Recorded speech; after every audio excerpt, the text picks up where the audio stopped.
Hello, hello, welcome. My name is Leah. I'm very excited to welcome you to this day's climate change VMR. It's a special VMR. It's a topic that we're going to talk about that we haven't talked about in VMR before, I think. Um, but I'm really excited to talk about it.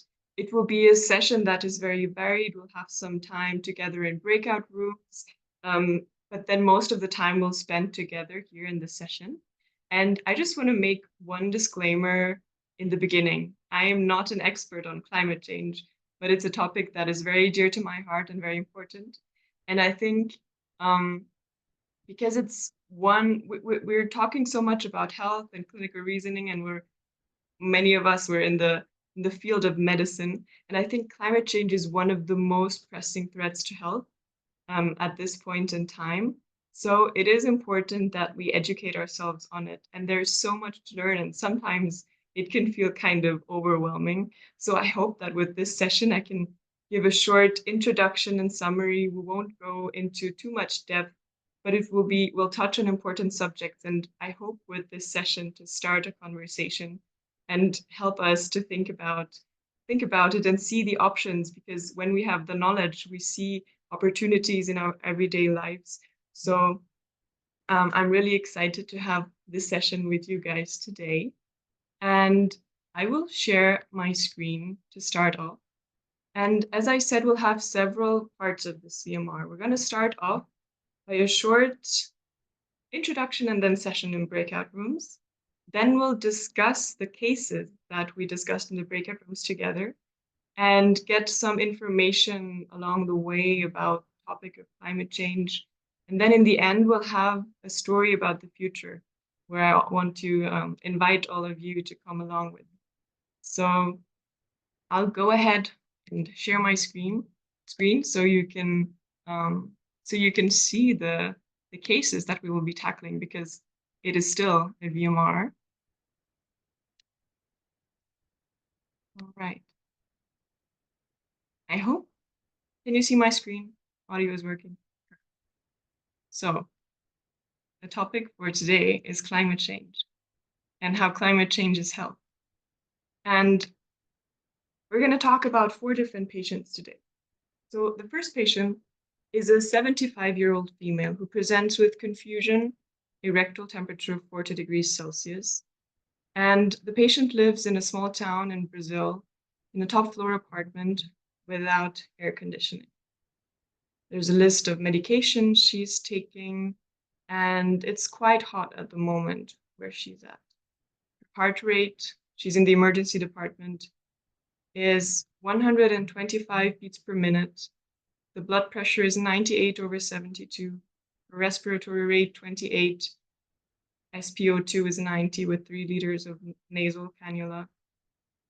And she collapsed and is now a bit confused and presents to you in the ED.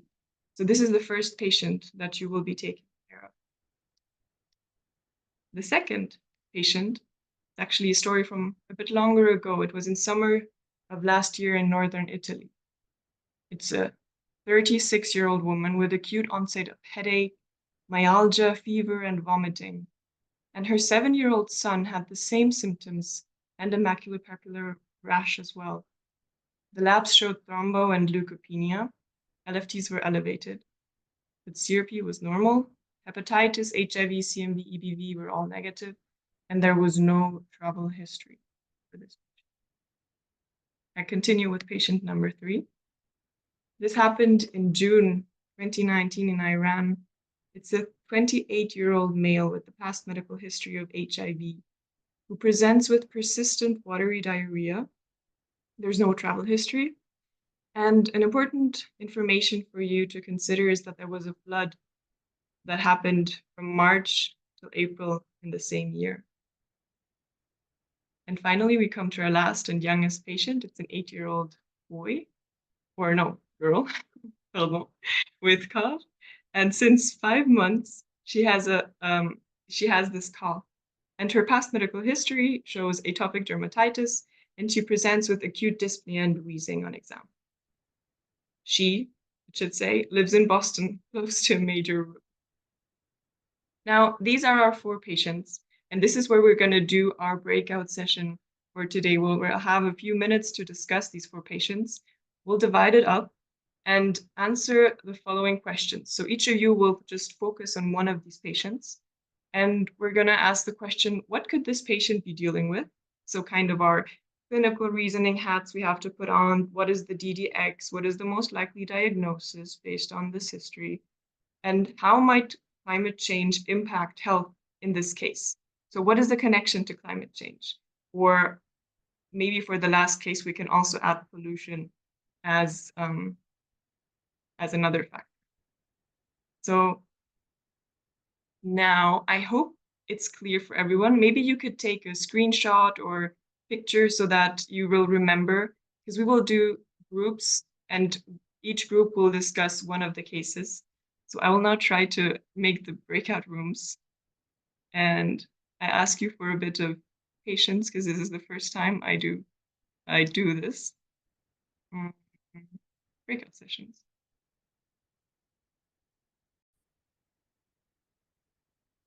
Perfect. I hope you had a good discussion in the breakout rooms. And we're gonna go through the cases one by one. So we're gonna start with our 75-year-old lady from Brazil.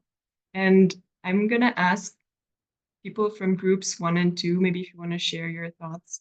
I don't know, Elise, if you're willing or wanting to unmute, do you want to share with us what your thoughts were, what this patient could have, and how it might be related to climate change?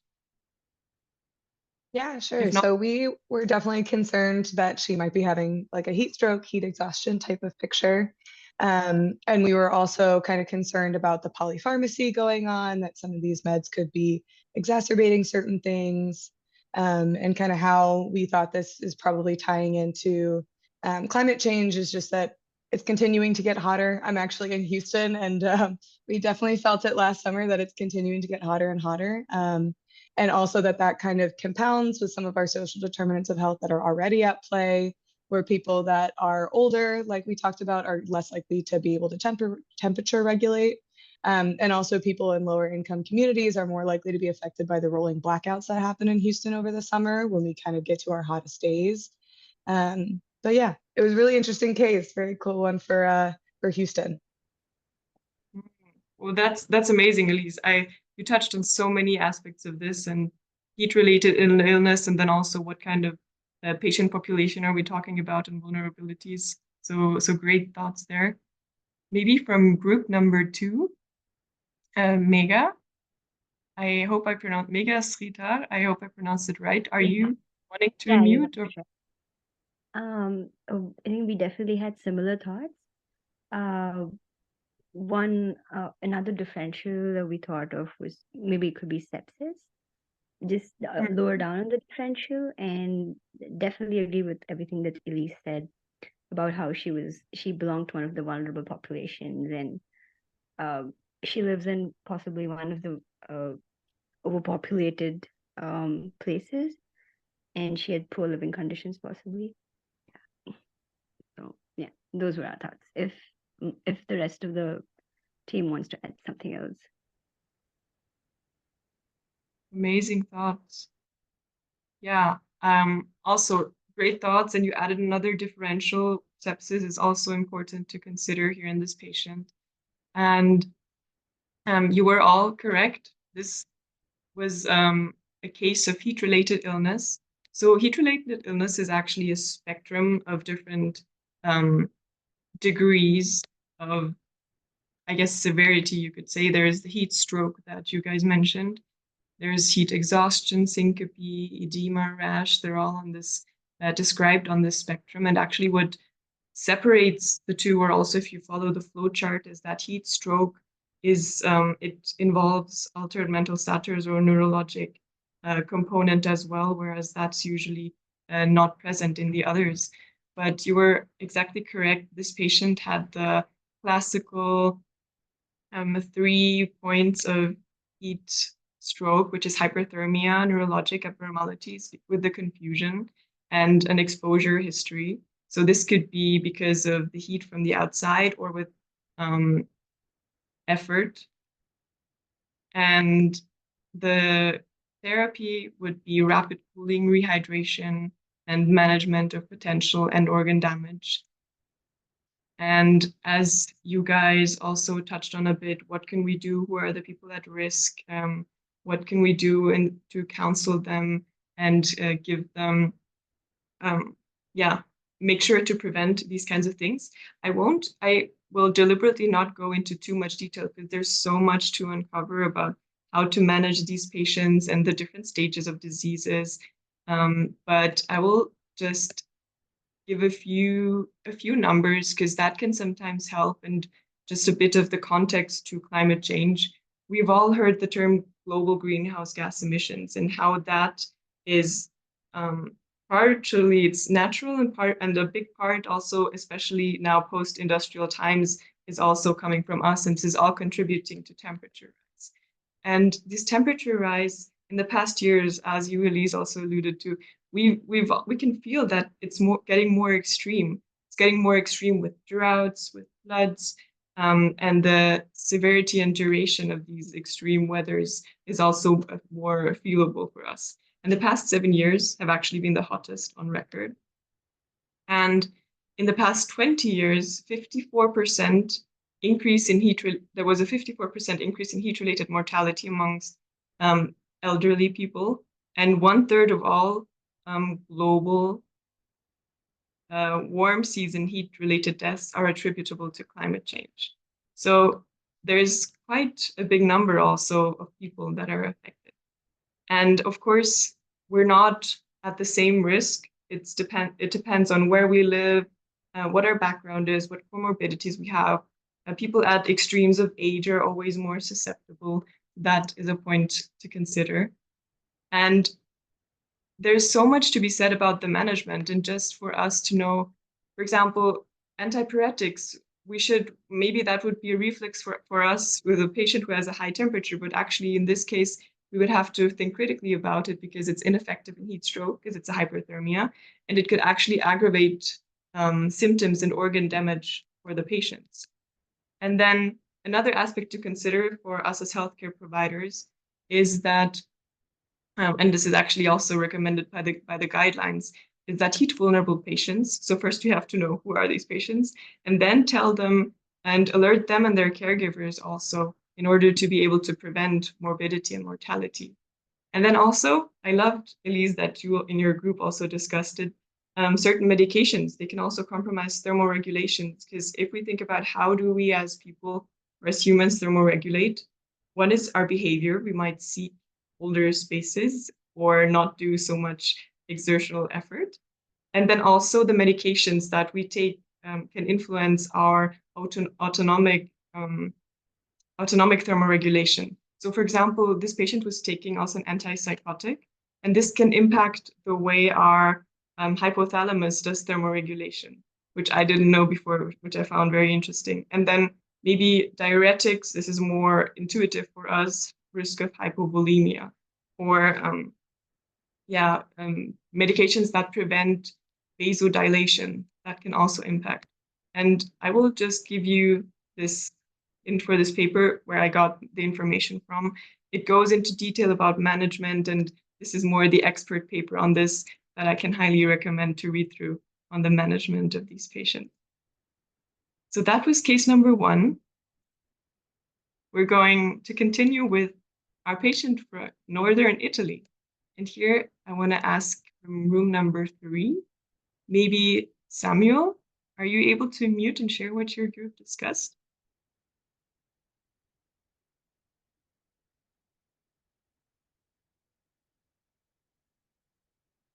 If not, no worries. Maybe Faber, are you able to mute?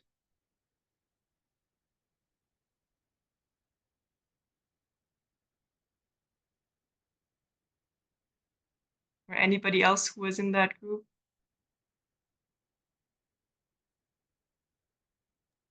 Sure, Leah, I'm able to unmute.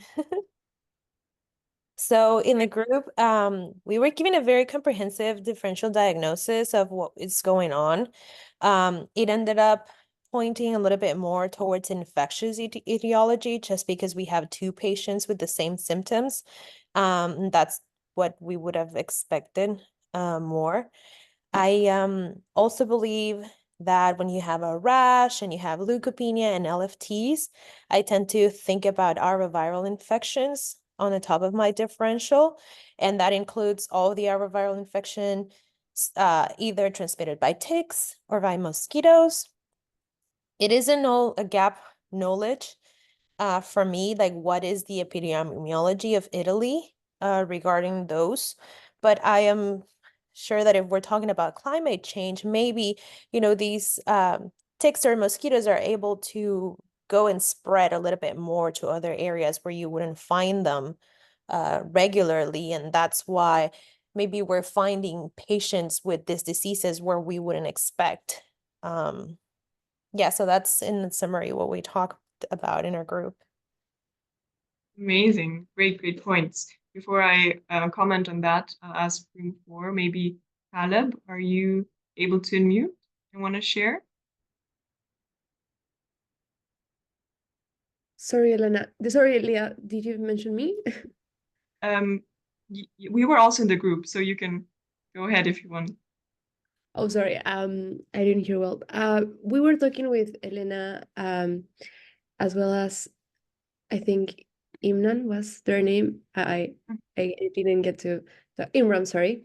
We were talking about arboviruses as a possibility. Coming from Latin America, we were talking about dengue, chikungunya, especially because of the thrombo and leukopenia. That was kind of something that led us on.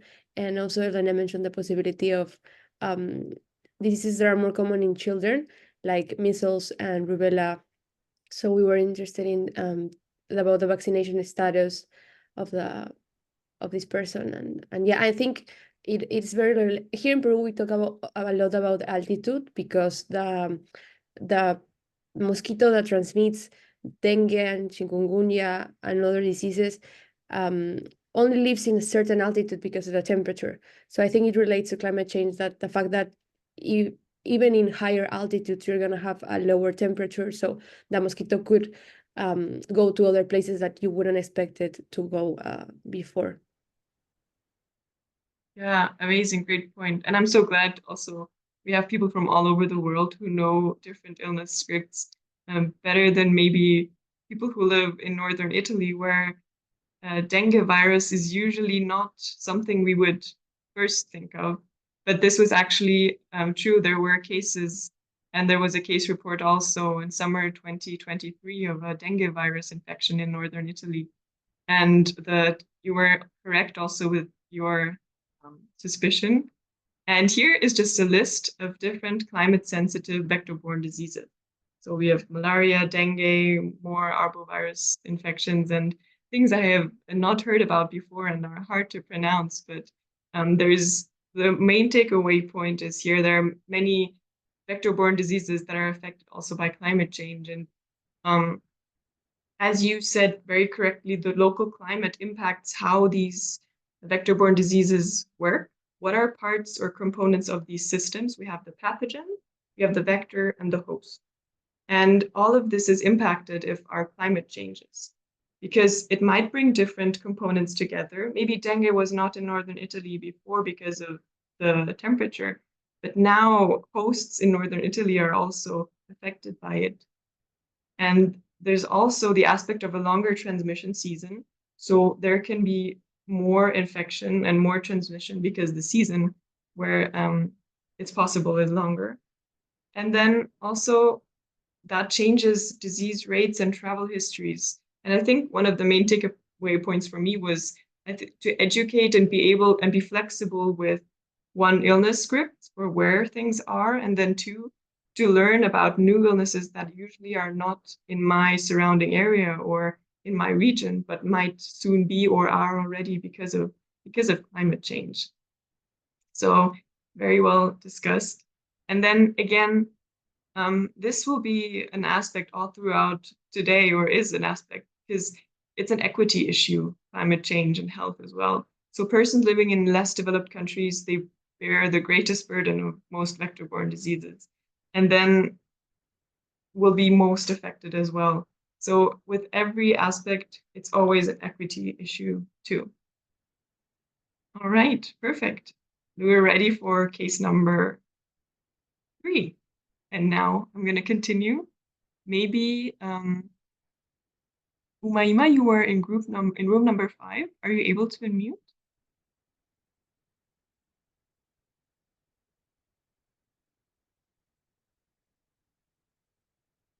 Not, then Shema, maybe, are you? I saw you were in the same room. Or Hans?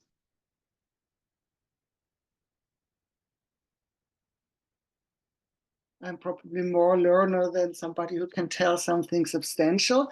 We have a gentleman with HIV, and he presents with watery diarrhea, and that he does in June, and the flood, and I assume there is a connection between the two. The floods were in March and April. So first of all, we have an immunocompromised patient, and we had a flood.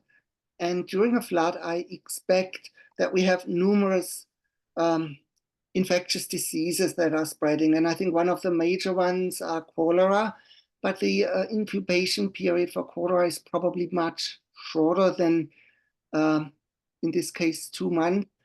So this must be something else, and it could be either a parasite, a virus, and I would also think a little bit about a viral infection because of him being immunocompromised. And Shema already mentioned other possibilities of infections that could be considered.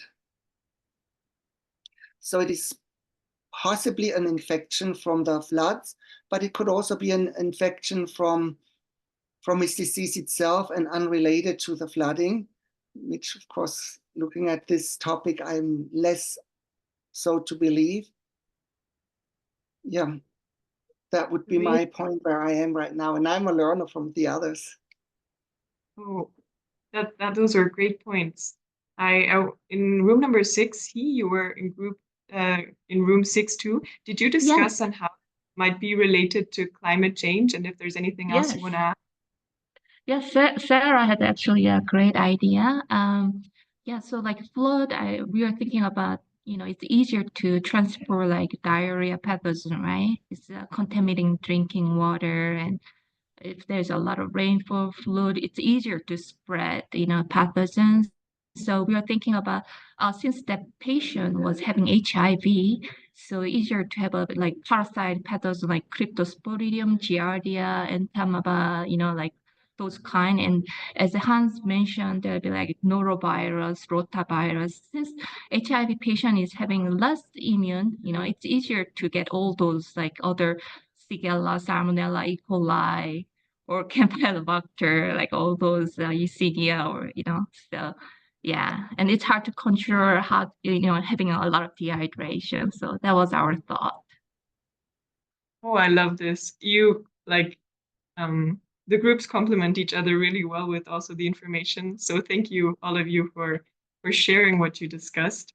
And yeah, again, the testing confirmed a pathogen that you also mentioned on your DDX list. It was cryptosporidiosis, and it was an enteric infection. And usually patients who are healthy with a good immune system, they have a diarrheal illness from this, and it can spontaneously resolve. But patients with a compromised immune system, as Hans, you also mentioned, this patient has HIV, and we don't know their immune status at the moment because we don't know their CD4 count or their viral load.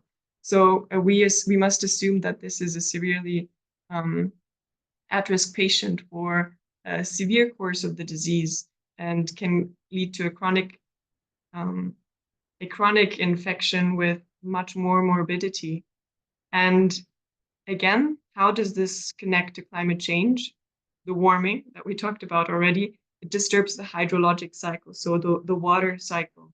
And we have more extremes. We had the droughts, and we also have the floods. And the warming, we have more evaporation from the ocean and artificially increasing atmospheric water vapor. Then we have more precipitation. It comes down again. We have heavy rains. We have floods. I think that's one of the things I experienced most these past weeks. It was very rainy and many floods in regions around me in Europe. So, which was not the usual. It was this is not what it's supposed. I mean, floods happen, but this is not normal anymore. And then also, as you guys alluded to, increased temperature also is associated with an increased incidence of bacterial diarrheal infections. A point that I found interesting, it's the inverse with viral because they're less common with higher temperatures. But yes, indeed, this is again a list of vector or waterborne diseases, and they're all affected by temperature, by flooding, sea level rise, precipitation, and drought. And again, it's an equity issue. So 2 billion people are without access to safely managed drinking water, and it's mainly in the global south. So also it's a question of water facilities. How are the water plants? How is the sewage system? And again, there are many things to touch on, but if there's heavy precipitation, we can have then fecal contamination by domestic and wild animals. When we had droughts, we have water treatment plants that might be then contaminated, and the water treatment plants then that continues to the water that we actually need for drinking or for hygiene. And overall, this is just one point to say flooding and increased risk of enteric bacterial infections. So many points that you already mentioned anyway in your discussion. And now we come to our final patient. I think, Ethan, you were part of room number 7. What did you think of this case? It's a bit of maybe a different, because it's not directly obviously linked to climate change, but maybe you found interesting points. Yeah, so in a little kid with history of atopic dermatitis presented with acute dyspnea, and we think that is pretty typical for a asthma exacerbation, especially if he lives close to a major road, so he could get exposed to like car exhaust, and also related to climate change, air pollution is getting worse now, and also smoking exposure could trigger the asthma exacerbation.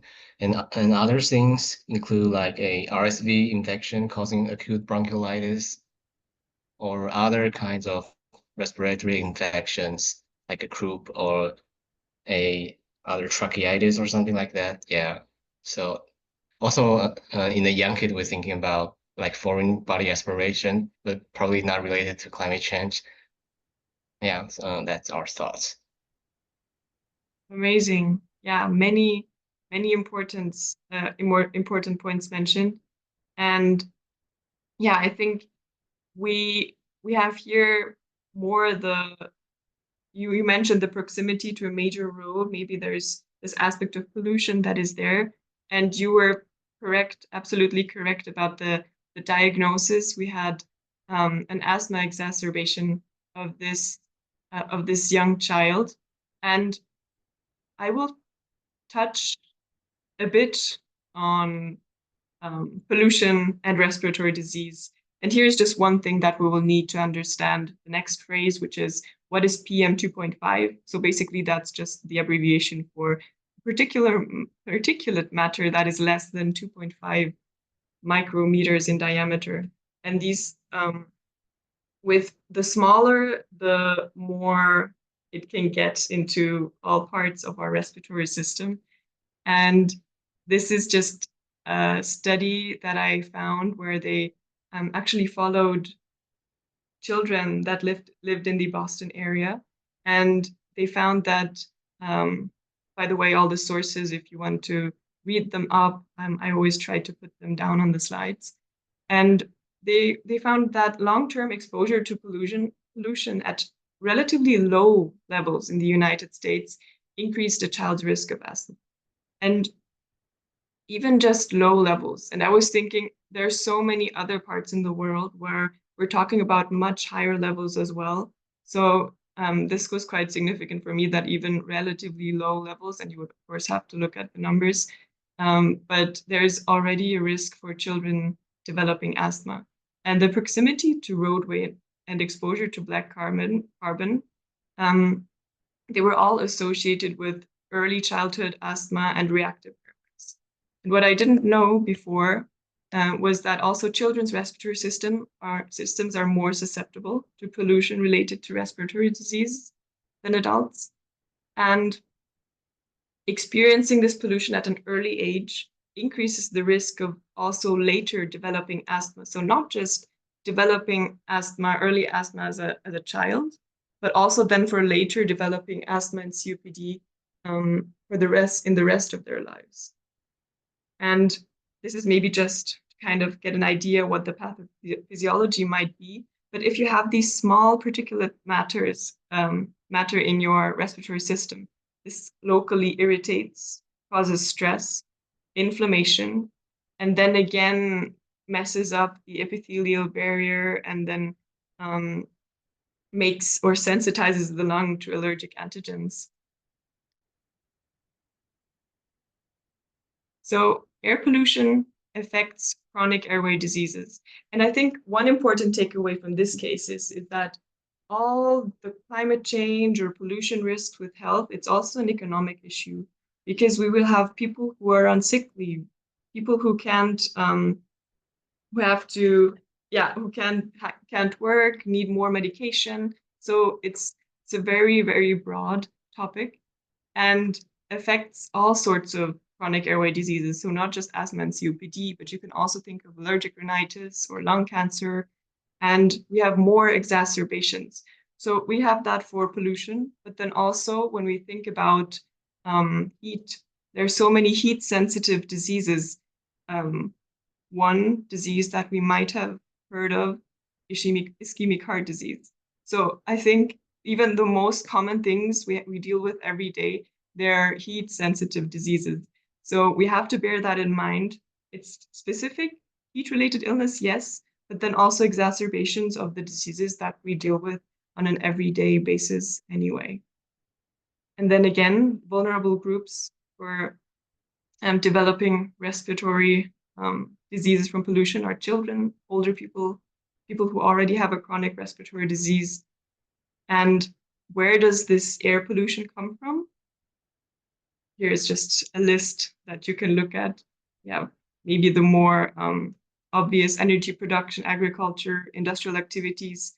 By the way, hospitals are also quite industrially active plants, and transportation, and then also wildfires, dust, and storms, which might then again be a link to the climate change. You know, we have droughts, we have wildfires, we have pollutions. And there were also studies showing how early birth or how adverse effects on pregnancy and things like that related to the wildfires or heat. So it's many aspects that are affected here. And then one thing, just because it's also very practical and relevant, we have a shift in pollen season. If it's warmer, plants grow longer, plants blossom earlier. We have pollen seasons that start earlier and later. We have longer allergen exposure, more allergy development, and then also more exacerbations, which is then also, again, morbidity and cost burden for the population. And again, we have the equity issue. Not everybody is affected at the same level. And more vulnerable or socioeconomically disadvantaged people, they might not, or they might not be, they might live closer to industrial areas or proximity to greater roads. So again, this is also an issue here. So we've come to the end of this part. We discussed 4 cases, just a rough overview. I hope it got us an idea on how climate change might affect health. And I just want to end with an image and then a short conclusion before I take us to this story I was talking about in the beginning, and I hope you can all stay for that. Here's just an image. It has a lot of information. Maybe we don't even have to look at all of it, but maybe 2 messages I want to give with this. We have to think about climate-sensitive health outcomes. So think about health outcomes we think of anyway, like vector-borne diseases, like non-communicable diseases like ischemic heart disease. And then how is that affected by climate? And some of us might do research, some of us might interpret research, but I think what is important here is also to consider climate as an important factor, also when we think about the future and how we investigate diseases. So I come to the conclusion I mentioned before. So climate change, it's a rapidly progressive process that is also fueled by human behavior. It magnifies inequalities. Again, it was always an equity issue. And we have to educate ourselves, our patients and their caregivers, in order to protect the vulnerable populations. We have to be open for the evolution of our illness scripts. I might now have to consider dengue in my area, even though I hadn't previously. And it's also important we have adaptive strategies. So what does that mean? Maybe prepare areas where they have cooling options if there is a heat wave coming. That's an adaptive strategy. But then we have to do that and mitigate the greenhouse gas emissions because temperatures are still rising and we can't compensate enough if we let that rise and just try to adapt with, we can only go so far. I hope you see what I want to say here. And then also to climate proof our medical and public health system, which is a big effort, and it needs help from all different sectors and many people who think and work together. But one might be that we educate our healthcare force, implement or put climate change as a topic in our curricula and talk about that, implement that in our teaching as well. So that was the presentation. I know it was a lot of me talking, which I don't like because I feel like it's hard to concentrate. But I want to keep you still here for our final story of the day. And this is just something for you to listen to and lean back. And I will read it out loud for you.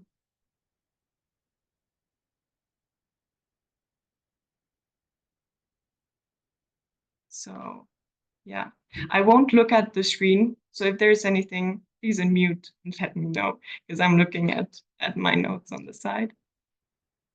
Okay, I'll start.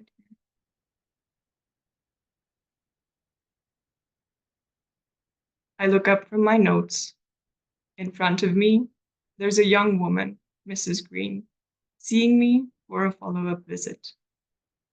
She still looks a bit pale, but there is new life in her eyes and nothing compared to just a few weeks ago. I'm relieved. She suffered a severe course of an infectious disease, and we were all so glad she's doing much better now. The disease was actually something I had never diagnosed before, despite my long-standing career as a physician. Fortunately, the resident on our team was taught about it in med school. Shifts in disease demographics, she said, the class had been called. How fortunate for the patient the resident had been taking this class, and we could intervene in time. On my way to lunch, I checked the news. There were floods again in that region, but luckily this time, the extent was a lot less severe. People did not have to leave their homes. It has only been 3 years since they changed the monoculture farming in that area to more diverse crops, and now the soil can take up so much more water. How astonishing nature's capacity to regenerate. It almost reminds me of exhausted hepatocytes who come back to life after finally getting a break from alcohol. Okay, still on my way to lunch, I finally reach the hospital's canteen and my stomach makes a noise for borygmus. Credits to my biology teacher for that term. I unpack my lunch and start taking out spoon and fork from my bag. And since Dr. April started bringing his own cutlery, many colleagues, inspired by his example, also started doing the same. And there's so much less plastic waste now at the hospital, just with that small change of habit. I wonder what else we could make happen. The sun is shining, and I decide to have my lunch outside. As I open the door to the street, I hear silence. Oh, how much I love public transport. I think to myself as I try to use the last minutes of my break to refocus my mind. I breathe in fresh air. I'm almost back at the office when Angela comes my way. Did you hear about the heat wave reaching us next week? The public health sector has published a report. Care facilities are already preparing and setting up cooling options. That worked really well last time to minimize hospitalizations, you remember? Much to the relief of our ED colleagues. Reminds me, I should call my patient Mr. Rose. Last time he clearly underestimated the effects the heat wave would have on his chronic disease. I'm back at my office now. It's the afternoon. I'm on a Zoom call with my friend and colleague from overseas. They are struggling. Another outbreak. But at least the new water plant construction is working well to provide enough water for drinking and hygiene. This mitigates the outbreak. By next year, fingers crossed, we will receive funds to distribute medications to areas our surveillance system predicts to be at high risk for a new outbreak. Whew, this has been a long day. Finally, I am home. In the staircase, I run into my neighbor. She mentions how her family has started to cook without meat and experiment with some plant-based options instead. She says, "At first I was very skeptical, you know? Food is such a big part of our culture. It almost feels like betrayal to substitute ingredients. But we said we would give it a try for 1 month." She raised her finger as if to undermine the importance of her commitment. And you know what? I was surprised to find the new alternatives, they taste so wholesome. Plus, I even feel better now in my body somehow. Also, I'm actually quite proud. Even my little boy keeps asking for the new recipes. Speaking of, the coach announced last week that the children's soccer practice will be starting 1 hour earlier now, as the temperatures are less extreme. Can you believe it? I can't remember the last time we got to bed before 11 p.m. This is fantastic news. What a day. As I unlock my door, I smile to myself. I believe in future. My own future, my patient's future, my neighbor's son's future. I also know that in order for a possible future to become reality, things will have to change. And I'm not talking about climate change.